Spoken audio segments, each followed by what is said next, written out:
સાવરકુંડલામાં હર્ષોલ્લાસ સાથે ધૂળેટી પર્વની ઉજવણી થઈ। વૃદ્ધિ સિદ્ધિ ચોક ખાતે આયોજિત રંગોત્સવમાં અમરેલીના સાંસદ ભરત સુતરિયા અને સાવરકુંડલા લીલિયાના વિધાનસભાના ધારાસભ્ય મહેશ કસવાલા ખાસ ઉપસ્થિત રહ્યા। આ કાર્યક્રમમાં સમગ્ર સાવરકુંડલા શહેર જાણે કે રંગોથી રંગાઈ ગયું હોય તેવું ઝૂમી ઉઠ્યું। સંગીતના તાલે સૌ કોઈએ મન મૂકીને ડાન્સ કર્યો।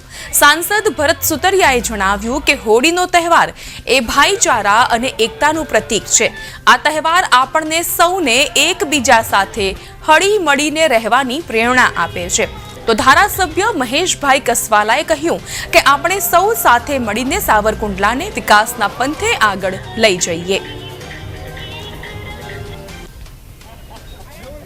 દરેક તહેવારોની પોતાની રીતે પોતાની વિશિષ્ટ રીતે ઉજવણી અમે કરી રહ્યા છીએ। ચાહે હોળીનો તહેવાર હોય, ચાહે સાવરકુંડલાનો વિખ્યાત દિવાળીનો તહેવાર હોય, અહીં તમામ લોકો, તમામ જ્ઞાતિના લોકો, તમામ ધર્મના લોકો, તમામ જાતિના લોકો એક સાથે આ તહેવારોને ભાઈચારાના માધ્યમથી એ પ્રકારનો સંદેશો આપે। આ રંગોત્સવની અંદર પણ વિચારધારા, અમારો વિચાર, એકતાનો સંદેશો આજે અમારું સાવરકુંડલા